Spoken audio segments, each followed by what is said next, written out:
Seguindo por aqui, essa semana nós comemoramos o Dia das Libras, que é a língua brasileira de sinais.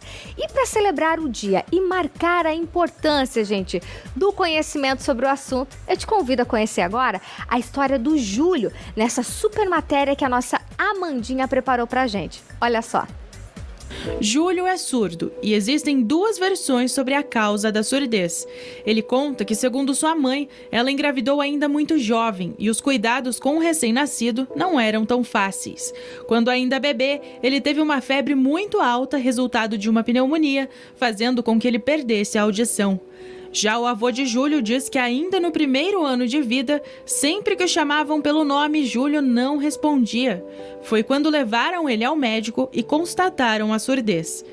Talvez por ser o único surdo, aí já se mostrou a primeira barreira, a comunicação dentro de casa. A comunicação não é perfeita, é muito triste, porque eu sempre tive muitas barreiras comunicacionais, sempre foi muito difícil, porque, por exemplo, desde quando eu era criança, eu tinha que ser oralizado. O que significa? Aprender a falar, eu tinha que me esforçar, eu tinha que aprender a falar. Aprender como a sociedade impunha, né? Então, eu tinha que ter experiências e eu cresci sendo oralizado. Tinha uma comunicação, sim, mas o problema é o quê? Será que as pessoas, às vezes, elas não entendiam que eu era surdo? Então me perguntavam e eu ficava... a dicção era muito difícil e eu falava, não era claro. O visual das pessoas também era difícil para que eu tivesse... atenção completa no que elas estavam falando, ou falavam muito rápido. Então era muito difícil, eu tinha que estar perguntando, fala de novo, uma paciência, e daí eu tinha que estar explicando. Eu não queria. Então estava muito difícil as barreiras. E aí os outros surdos também passam por isso, sofrem muito com as famílias. A comunicação é muito difícil dentro de casa. E assim, hoje em dia muito se fala em inclusão, em acessibilidade, e se dentro de casa, com os familiares, com os amigos, ainda assim, né, tem todas essas barreiras, é tudo tão difícil. Então, quais são as principais dificuldades que vocês surdos acabam enfrentando hoje em dia?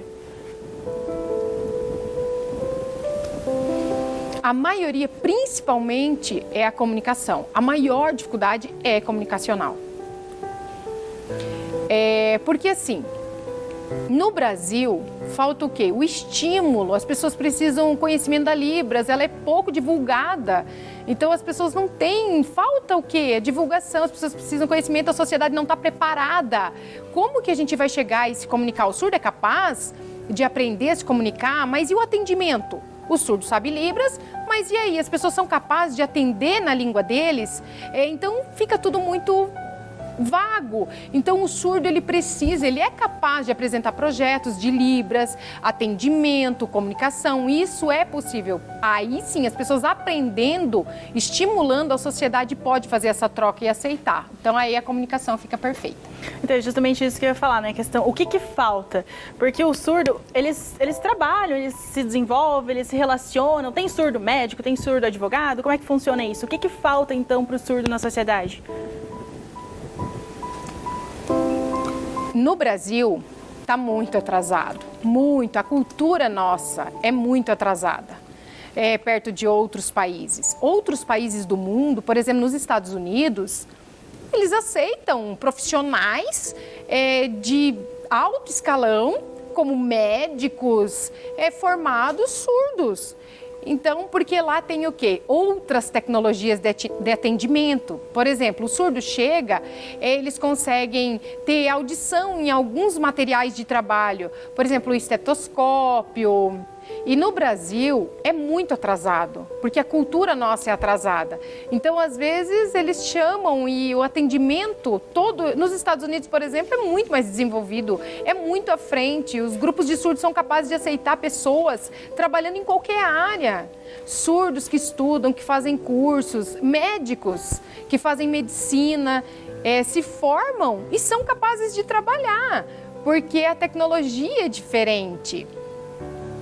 É outro tipo de tecnologia, na verdade. Então, os ouvintes, eles colocam uns estetoscópios que conseguem sentir. Então, é muito diferente. O que não tem audição são adaptados. Então, tem números, eles conseguem... É tudo muito visual, as tecnologias são outras. Não tem barreiras nos Estados Unidos para os surdos. Então eles conseguem cuidar das pessoas, os pacientes, é diferente do Brasil. Advogados também conseguem se formar, eles são capazes de ter o tradutor e intérprete junto e defender ou acusar qualquer pessoa. Mas são países, por exemplo, a Islândia. A Islândia é o primeiro lugar que tem surdos juízes. Então a gente, meu Deus, se aceitam na Islândia, por que não? Qual a diferença? Não tem diferença. Eles conseguem ler, se formar, a gente é assim, a gente consegue se desenvolver, aprender a ler, como qualquer outra pessoa em qualquer lugar do mundo. Mas e no Brasil? Eu fico muito triste por causa do atraso e a gente continua lutando. Então, qual que é a realidade do surdo? Essa questão tipo de relacionamento mesmo, não só de trabalho, não só de educação, de estudar, mas amigos, família, relacionamento, como que é isso para o surdo na atual sociedade? Relacionamentos, amigos, os surdos não têm barreira, é normal a comunicação. Às vezes no WhatsApp, no celular, escrita, gestual, a gente é capaz de se comunicar sim com as pessoas que já têm mais. Algumas pessoas têm preconceito ainda, fazem bullying, isso ainda tem, mas os surdos, a gente não é difícil, a gente não cria barreiras. A maior dificuldade é a sociedade aceitar, a sociedade entender. Porque a sociedade, como eu falei, ela não está preparada para aprender língua de sinais. Então, às vezes, encontra o surdo e fica, nossa, que desespero, o que eu faço? Às vezes, chega o surdo na rua, está passando, encontra a pessoa, vai fazer uma pergunta sobre o nome da rua, pedir alguma informação. O surdo só faz que não sabe, a pessoa já é surdo, a pessoa foge. Então, eu fico pensando, será que eu sou um monstro? Ou o surdo não é capaz? E se fosse o surdo chegar e o ouvinte, por exemplo, perguntar? E o surdo mostra, é simples, ele só mostra no WhatsApp, é assim, a gente vai se adaptando. Não é difícil, fala devagar, não precisa gritar. A gente não precisa gritar com o surdo. É só olhar, olho no olho e falar com calma. A gente consegue se comunicar assim. É uma ajuda. Então, as pessoas precisam entender e aceitar o surdo. Isso é inclusão de verdade. Me desculpa, mas nós não temos. As pessoas imaginam que tem inclusão, mas não tem. E assim, a gente fala sobre aprender Libras, que é muito importante, mas é justamente isso que ele estava falando. Quais dicas que ele tem pra gente, para pessoas, os ouvintes, como que a gente pode lidar? Eu não sei falar Libras, mas me encontrei um surdo, eu preciso conversar com ele, ele vai pedir uma dica, vai pedir, sei lá, que horas são, coisas simples do dia a dia, mas como ele disse, às vezes as pessoas se assustam como se ele fosse uma coisa, meu Deus, o que é isso, né? Então, quais dicas que ele dá pra gente que não tem o domínio da Libras poder se comunicar? Uma dica para os ouvintes que não sabem Libras, o papel, escrever ou no celular, não precisa escrever palavras pesadas, técnicas, como o médico escreve, não tem necessidade. Palavras claras, as pessoas conseguem, o surdo já aprendeu algumas palavras claras, ou gestual, é muito simples, fala devagar. E às vezes as pessoas têm uma dicção, então o surdo tem dificuldade disso. Então, como a gente é muito visual, ou bigode, então a pessoa não vê. Como que eu vou levantar o bigode da pessoa para ver o que ela está falando? Então, essas são as barreiras que a gente enfrenta. Então, falando claro, gestual, escrevendo no WhatsApp ou no papel, essa é a comunicação. E os ouvintes conseguem aprender o básico de Libras. Se eles sabem, ótimo, a gente consegue interagir bem simples. Como que a Libras chegou na sua vida? Você tem contato com surdos, família, amigos? Como que isso chegou na sua vida? Então, fazem 23 anos que eu sou casada com Coda. Coda é filho de surdo. Então, na família do meu esposo, tem mais de 20 surdos. E tinha essa troca dentro de casa, família, amigos que chegavam na minha casa. Mas eu tinha outra profissão. Aí depois eles começaram, faz Libras, você poderia ser intérprete.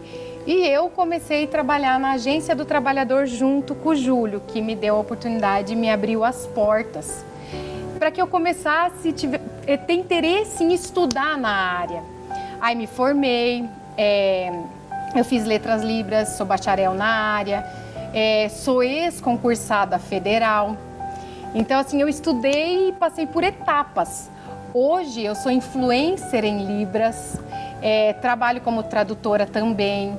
Então, assim, hoje eu tenho isso como profissão da minha vida, né? Então, se a gente for parar para pensar, o Libras não é só para você aprender a se comunicar, para você tentar ajudar, mas pode se tornar uma profissão também para as pessoas. Pode, e é uma profissão de excelência.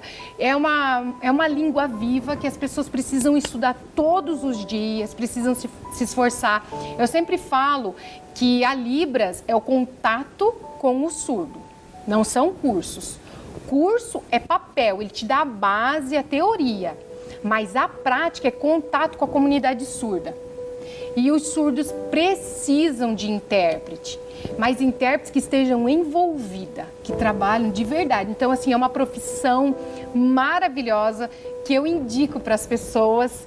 E falar sobre acessibilidade e inclusão é fácil, né? Só que e os surdos, eles estão aí, mas eles são vistos? As pessoas conhecem ou veem surdos todo dia? Então, assim, e tem mais de 10 mil surdos e deficiente auditivo aqui em Cascavel. Cadê? Né? Eles não são invisíveis.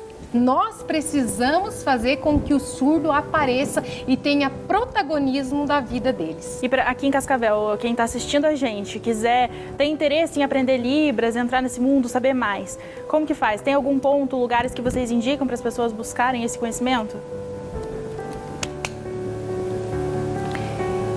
A escola, eu tenho uma escola que é a Signa Manus, esse é o sinal, que oferece o curso de Libras. E o objetivo nosso é a comunicação. Esse é o objetivo, de tornar também profissionais, tradutores e intérpretes, professores. A gente estimula esse tipo de trabalho.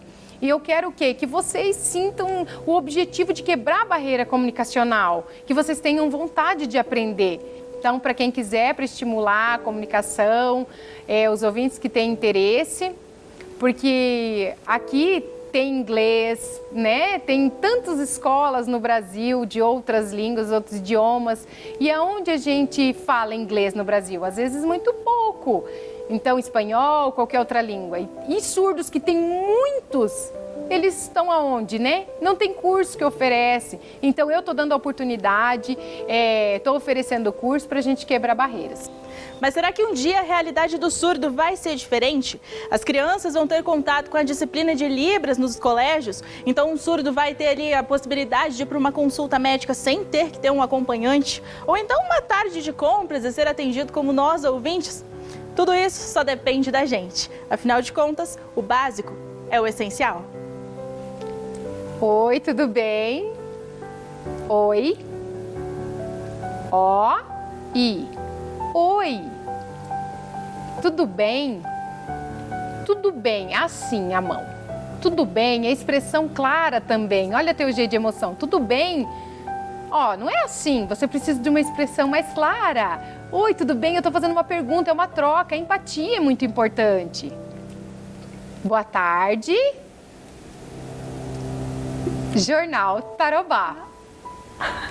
Tarobá tem um sinal? Tarobá tem sinal? Tem. Porque você percebe a marca ali, ó, tem um olhinho.